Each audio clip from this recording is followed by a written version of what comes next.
This is Kylie from Bethel Music, here with Jeremy Riddle.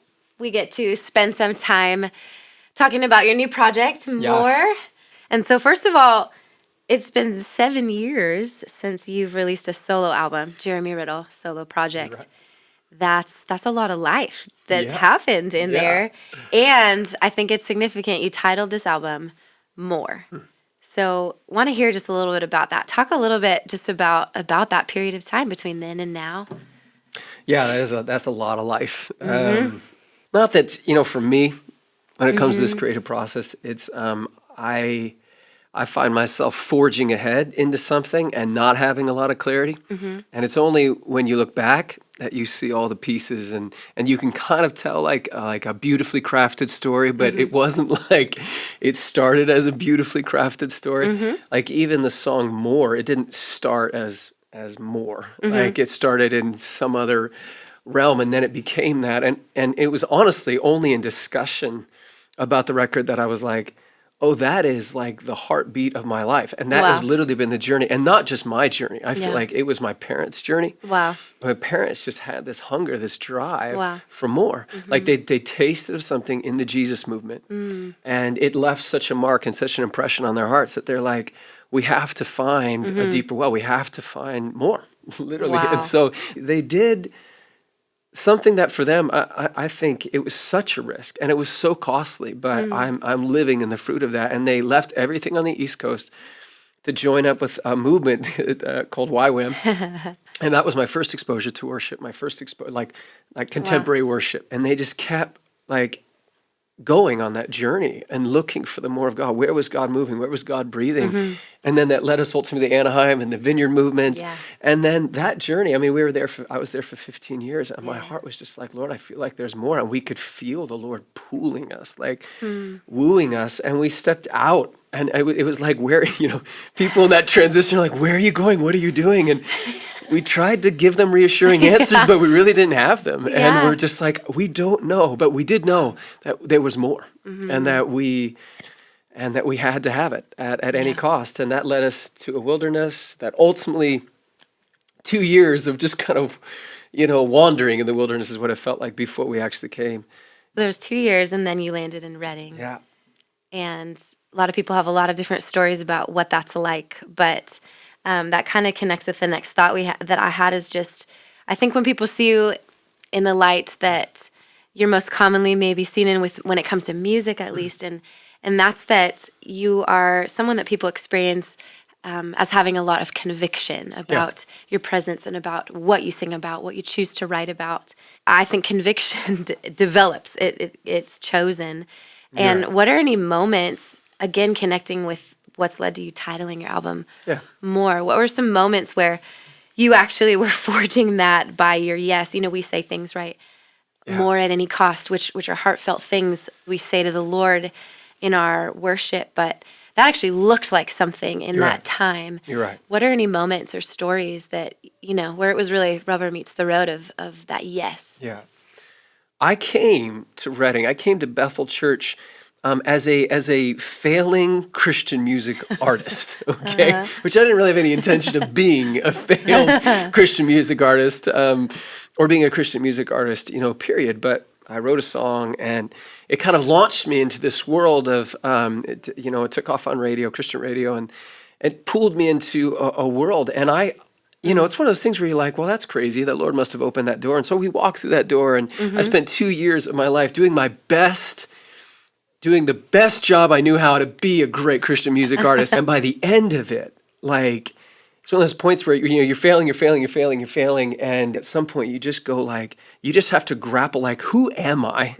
Like, what am I really born for? Like, what am I actually supposed to be doing on this earth?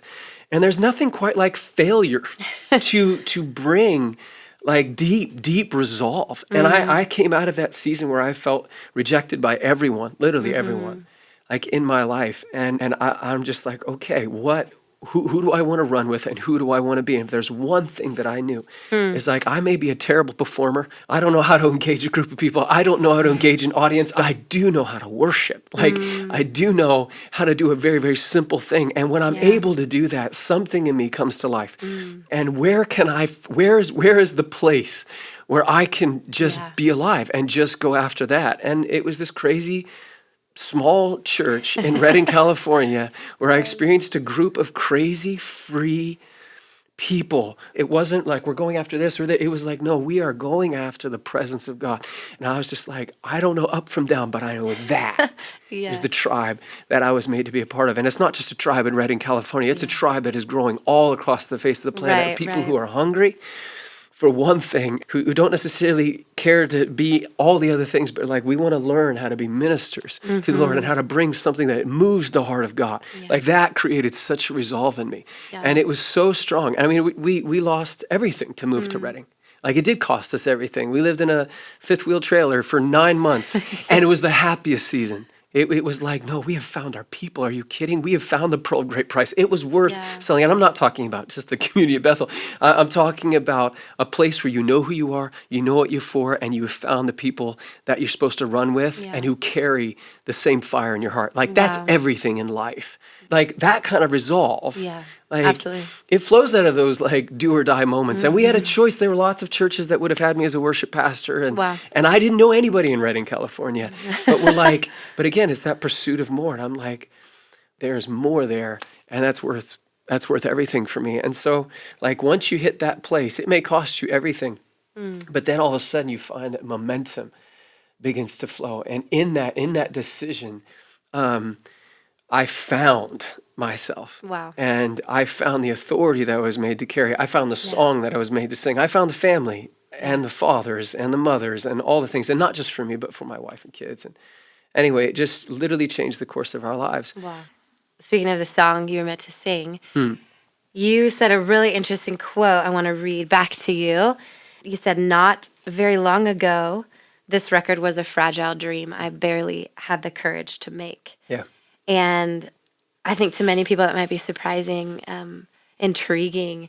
I think that's so honest. Just talk about that quote. What does that mean for you? Where did that come from? I'd say, if we were to talk about the last 7 years and all that the 7 years has entailed, it's been incredible moments of encounter with the Lord, incredible grace, incredible beauty, and also incredible pain, incredible heartbreak, incredible wrestling. Seasons where God felt so close, so close. His glory was so present, and it was just like, this is everything. To seasons where it's like, where have you gone? Lord, where have you gone? And seasons where my fire burned so hot, and I was just like, take me to the nations. And then seasons where I could barely get up in the morning. It's all of those things. And I would say that this record, it didn't come out of a season of incredible fire and passion and conviction, and it came out of a broken season, a season of refining yet again. And so when I say it was a fragile dream, it was more like people going, you should make a record, and me looking at it like a barren wasteland of my life, creatively speaking, and going like, wow, can it live? Like, is there more like to be had, or should I just be content with what I've experienced in the past and the risk of it? It was like, do I dare to dream?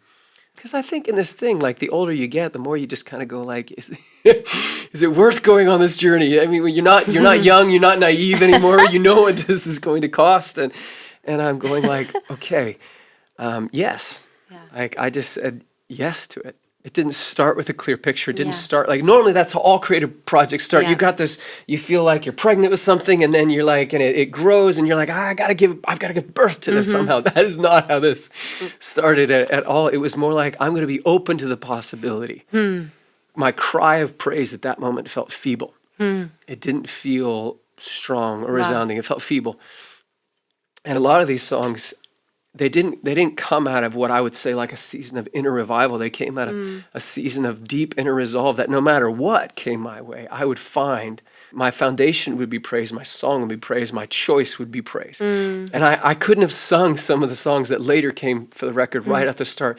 Actually, I had to start with where I was at. And where I was at was more like the song, even if it's like, even if my heart should break, even if I'm still afraid, I will rise up and I'll find a way and I'll praise you all the more. Like that was something I'm like, I can sing that with authenticity. It was a broken cry. Yeah. It started feeble. Wow. But it grew in strength. Why do you think that's important? Because what I'm hearing is for you, there was actually more risk, more mystery than there was this roadmap or even this big vision. Why is it important to start anyway in this time? For people to know, because I think they have a romanticized view about everyone's journey. Every decision to create is going to cost you. It's crazy for me to think now that there was a time a year and a half ago where I almost concluded that it wasn't worth it. Wow. Like I almost believed that nothing really good was actually going to come out of it, that I was only going to be disappointed. And I think so many people, I've heard so many creatives that have just stayed there of like, this is kind of just done. This is kind of cooked. It had its day. And I look back and I go like, oh my gosh, I was almost robbed. I was almost robbed. I just needed to get that out to remember, what it's like to create, to remember what it's like to partner with God, and to release the sound that's been sitting there, that just needed a kick in the pants, literally, like to get it out there. And I just want to speak to so many people and be like, don't ever stop creating. It is the light that you're called to bring to the world. And it doesn't matter who it touches. It doesn't matter the scope of the influence. You were born to be salt and light. And you can never, ever stop being that. It's an invitation for people to step into the more that God has. And I just knew at the end of this journey, there would be greater clarity and there would be vision on the other side of it that I couldn't even find. But I just had to start somewhere. And so I just think it's important for people to know that journey. That's amazing. That brings me to a story I would love for you to tell. I don't even know all the details, but you've had a few moments as far as just friendship goes. It's as if they became these lighthouses, almost like beacons for you, especially related to this project. But I know Melissa Helser was involved with one of those. Like you said, that just that tipping point, that thing of I just have to create. What I create actually isn't really the question. What's interesting about being in a community is sometimes you can get lost in it or limited to the only role that it's pooling on you for, when there's actually a lot more that you can bring or have to bring to the table. I got named the finisher because I was brought in to help finish a lot of tunes. And that's like a really powerful role and one of my favorite roles.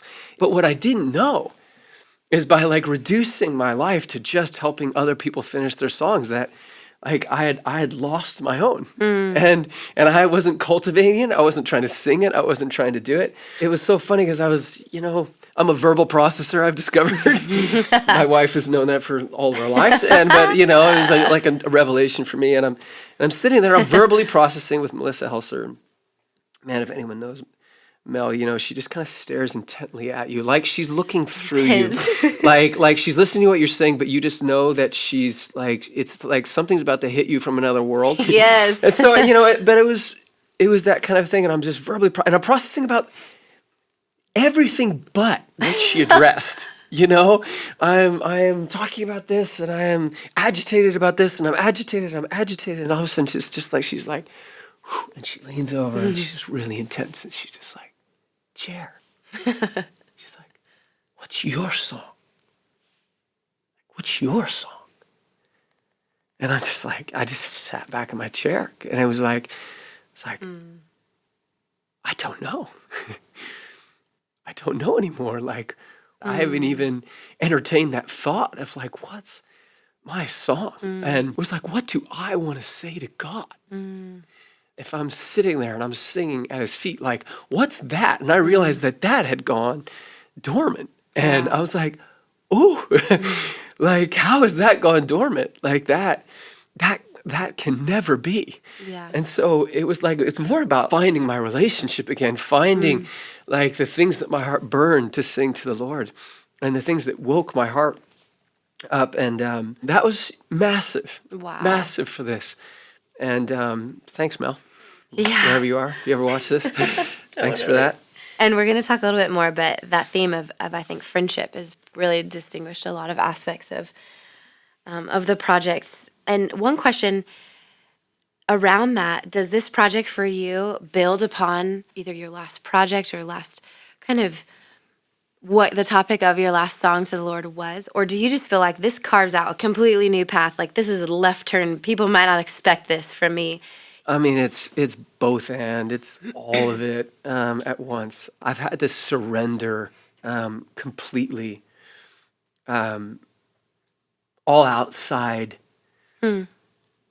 opinions and ideas, because sometimes we speculate, because so much of, I think, the past years have been about people connecting with me as a live worship leader, which I am most a lot. Like Right. There's something about that space that I come alive you in, are, in a way that nothing else will ever replace that. I should say, but this was very different. This was more about me creating without trying to think through any of that, literally just creating. My one goal was, I want to say something that moves me, that feels true to me and feels true and where I'm at with God. I couldn't have gotten off the ground if I tried to be like, well, I need to hit this target or this target or this target. Yeah. I couldn't have done it. I had to release all the voices.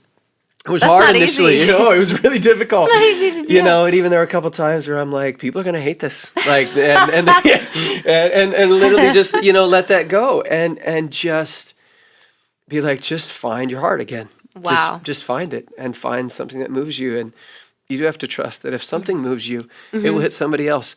I think the thing is, even my worst selling record, the technical flop, which I've created flops. It's not my first time, But even that record, I still had people come up to me and walk me through how that took them out of their journeys of pain. So you're like, is that ever really a flop? Like, Right. are there such a thing as flops? Like, no. Like wherever you're at, what you can trust as a creative. If you're true to your heart and you're true to try and walk out the thing that God has in your life and to stay connected to your friends and connected to the Lord, it's honestly hard to miss the mark. So in some ways, it's a total departure, And at the same time, it feels absolutely like a continuation. Like you feel truer than ever. Absolutely. There are themes in that. The record's more pop. It's more creative. It's more experimental. Like if you're looking for a great live experience, like this is not going to be it. It's a studio record. It was made in a studio. But I would say this: it was made worshipfully. Yeah. It's the sound of brotherhood. And it was so funny, like, two brothers, little brothers. Like, Yeah, I wanted to ask you about that, actually. I know. This sound itself, like, how did you come upon that? It is. And friendship was there, too. It was. So talk about that. It was. Expand on that. It was unexpected, but it was everything that my heart dreamed. And it was like it was a kiss from God. Like, every step along the way, I have felt like, I've saved this for you. Like, this is... Like, you took the step. Now look at all the little surprises, along the way. Because, producers are everything. Yeah. Like, you give them your heart. You're like, I entrust you with the sound that's in me. It's not a small position. And there were so many options. And I'm like, oh no. Like, Lord, I don't know what to do. But I took a step in a direction. And it was the Lord just opened up a whole, not just a relationship with a producer, but a relationship like a brotherhood. And they brought in this guy. His name's Nicholas. He's become so dear to my heart, Nicholas. And he was just so out of the box, so unorthodox. And we just connected, and I could see who he was, like, in the spirit. I don't know if we have language for that, but I could see the incredible call of God, like on his life. And he fascinated me because he was moving really powerfully, like in the spirit, creatively. Like he was tapping into things that I'm just watching all the dynamics and watching God use Rand to like bring together this little team of people. I'm like the Lord has this has all been in the works. Like, and it's like, we're just discovering it. When you discover things that God has had in the works for like a long time. And I felt that on this project, and so many different moments where we take a swing and it would be like, that's wrong. And then it was made in a house. Like, it wasn't made in a studio. It was made in a house, and there was someone working in the upper room. We'll call it the upper room. It's like this upper bedroom, and it's just Nicholas on a laptop just creating. And we would hear him from time to time. He's got this gorgeous voice, and he would just be singing, just singing out whatever. And occasionally, I would kind of spend my time going in between the rooms and just listening to all the different sounds. And all of a sudden, when I'd hear something, I'd be like, and I'd run upstairs and be like, and I'd explode in a room, and he'd be like, yes. I'm like, yes. And then we would just start dancing and worshiping, and he'd be like, sing whatever's coming to you, and we would literally just worship, and then someone would get on a microphone and be like, ooh, what about this and what about this? And it was this wild, like, creative, journey where it was so safe and so protected. There was times where it was like they would flip a song on its head, and I'm just listening, and I'm listening, and I'm staying really, really open. And then sometimes I'm like, this is wrong. Like, this is just wrong, for the song. And they'd be crushed, and they'd be like, okay, all right, we'll trust that. And then they would go back to the drawing board, and then all of a sudden we'd be like, but that, so it's like, it's the full journey. It's the sound of a team. It's the sound of brotherhood. Team is not even the right word. Wow. It's truly like, it's a sound of brotherhood. It doesn't actually feel totally like just my record. Like, that's how deep that connection is. Like, it's not just my voice, like, on it. Like, and you'd have to know all the nuances and different things of how people brought their very spirits and hearts. They labored over it like it was their own. And you feel that. I feel that. How do you walk out the tension of staying, like, impressionable, staying able to be influenced, but then also protecting the resolve that you're supposed to protect? I think that applies to a lot of areas, but just talk about that. How do you do that? Why is that important? I think as a creative, this is what I've learned. I would, and this is like decades in the making, you literally is you learn not to shut something down prematurely. You learn that in the creative process, sometimes things get more lost, or they get lost before they get found. And you have to have space in the journey. Like, when you start it out, it may look like it's lost its way, and every tune lost its way before it found its way. Like, that was literally just a part of the process. It went so wrong before it got right, And I think, having watched that journey so many different times, you learn to be patient. You learn to not shut it down. You learn to not, because you realize that it's not just you in the creative process. Like, it's your producer, it's your musicians, it's everybody, and it takes longer. When I'm just in my studio, it's easy to make me happy really quick, but it takes longer when you do something together, but the results are so superior. And so I think having patience for that journey, and I would stay open until I'm like, nope, this isn't changing for me, guys. It's really not changing. Yeah. And you're not discrediting anybody else's idea. I think for me, it was like, no, you could run with that. And I'm so glad that's moving to you. But I've worked really hard to stay open. That's just not moving to me. Yeah. It's not what I wanted to say. And I need to be true to that. And so I think, which is sometimes hard. Sometimes people stay so open, and then they just, I don't know how many times I've stayed so open and then just kind of hoped that I would love it. And how many times I came to the end of that openness and been like, I hate it. and then you detest it for like the rest of its day. And I'm like, I don't want to do that. So I think stay open, give it time, give it space. But at the end of the day, like, if you don't love it, you don't love it. And it's totally okay. As an artist, if, to be like, I just don't love it. Can we find another way? I think I've learned to do that well 4 or 5 records later.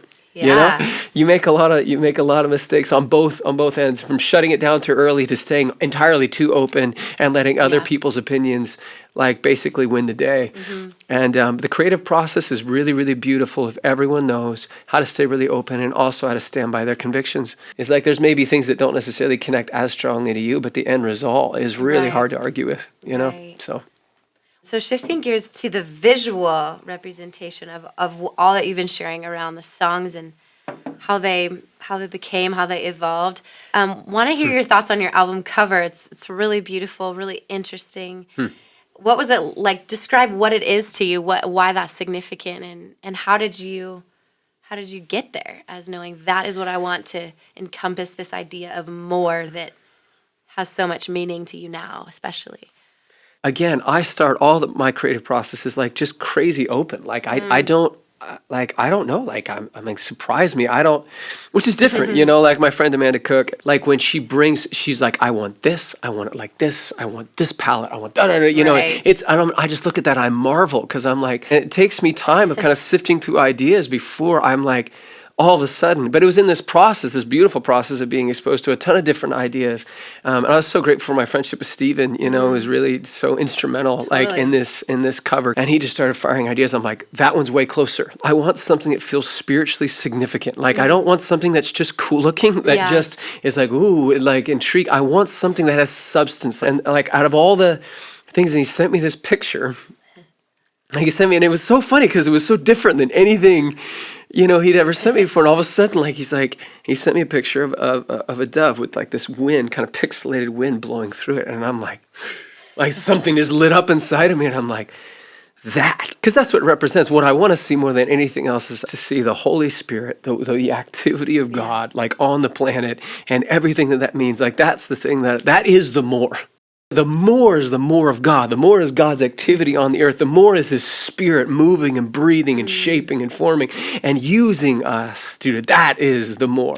That right there, sign me up. Like that says everything that I want it to say. Wow. And then we started looking at all the different things. And, if you'll notice throughout the book, there's that imagery, that pixelated kind of wind blowing through all those things. We're just talking about like, oh, the Spirit's activity in this area and in this area. That is the more. Like I've been preaching that for, I feel like, the past 8 years. And all of a sudden I'm like, that's it in picture form. And so fun. And I didn't have that clarity at the start, but it was like all the dots. And what's so fun about not having it all together is you watch God orchestrate. Like it's my favorite when it comes to a worship set or anything else. And I'm not saying this is an excuse to not put in your time. Right. I'm just saying like sometimes all we have is an unction or like a feeling, and it's crazy when we step out on that unction or on just that, and we take that risk, and then we watch God. Like, that's all I needed. Wow. And he weaves this tapestry that we couldn't have fathomed. We couldn't have tried with our best, like, brilliant, strategic intentionality. We couldn't have created that outcome. But when you're faithful to follow the nudge, the whisper of his Holy Spirit, all of a sudden you look back and you've got this crazy, gorgeous painting that you couldn't have even fathomed. And that's what it's felt like. Wow. Come on. I just need to keep taking that in. I mean, you've probably already said it in so many ways throughout our time so far, but as we close, how has this project changed you? I'd say pretty radically. I think it's really changed the course of my life, and not because of I'm like, I found out I could still write songs. Yay for me. It's less about that and been far more like, I caught the wind of what God wants to do on the earth again, which is the most moving thing to me. And I'm like, God wants to explode creatively through his people on the earth. Like that's what he wants to do. He wants to explode creatively. Like it's shock and awe. He wants to bring the world into such an encounter with his beauty and his majesty and his glory that it leaves people breathless. And he wants to do that in family. He wants to do that in deep, deep connection. He wants to do it with the people who are willing to risk everything and to not be beholden to any other worldly form of agenda, but simply to be like, we exist for the glory of God. We want to see his beauty released on the earth. He wants to flood the earth with created, anointed songs and expressions of his heart and in a whole other world. Like literally to see heaven open. And we've lived within all of these false constructs and constraints of like, it has to look like this or it has to be like this. But I feel like those walls coming down. And I feel like I like an entirely new lease on life of like, I will never, ever, all those walls, it's like, they're not real. And I've become a victim of all of these walls that live inside my head. And it was all of a sudden in this process, those walls have come down. I'm like, I want to go into every nation, like in the earth, and I want to find what the Lord's doing in that, and I want to find a way to get behind the sound that he's releasing and literally just see it explode, on the earth. And it's crazy in that. I found so many people, like all of these things, not just one movement charging, but like all of these streams of the body of Christ that are like the Lord is awakening the exact same thing in them. And there is like the works, the good works that he's predetermined, predestined us to walk in. These are creative works. Like these are works that are going to make the world literally go like, where did that come from? And I'm like, I know it. Like, I'll tell you exactly where. Like God is moving and breathing and blowing and shaping things, and we have not even begun to taste or see what God is doing in the nations. Like we're somebody's focused on the western part of the world, but I'm like, whoo. You should see what he's doing in Brazil. You should see what he's doing in India. You should see what he's doing in Europe. You should see what he's doing in South Africa. You should see what God is doing in the earth and the amount of creative expressions of worship that are exploding all across the globe that are going to defy. There's like a global sound that's rising. And I'm like, sign me up for that. So in some ways, I set out to make a record, and I found my calling. Like it has nothing to do with, but I found the more. Yeah. And I think that's what's wild to me about it. It's almost like the record feels like, oh, I'm so glad I gave birth to that. But what it opened up is the far more precious thing to me, because it's like, oh, I've tasted what you want to do. And it's not all clear, but some things are coming into focus, and I'm finding my assignments in this next season of life. So I'd say it's pretty radically kind of changed me. I'm moved just hearing you share about it right now, and I know that's what this is gonna do, because this is what it's carrying. Yeah. Now. And I know that you were so alive in this moment. I feel really alive. And you've been so true. Yeah. And that's what's exciting about this. So, well, we want to thank everybody for tuning in for this time with Jeremy, talking about his new project more. Thanks again, Jer. Come on.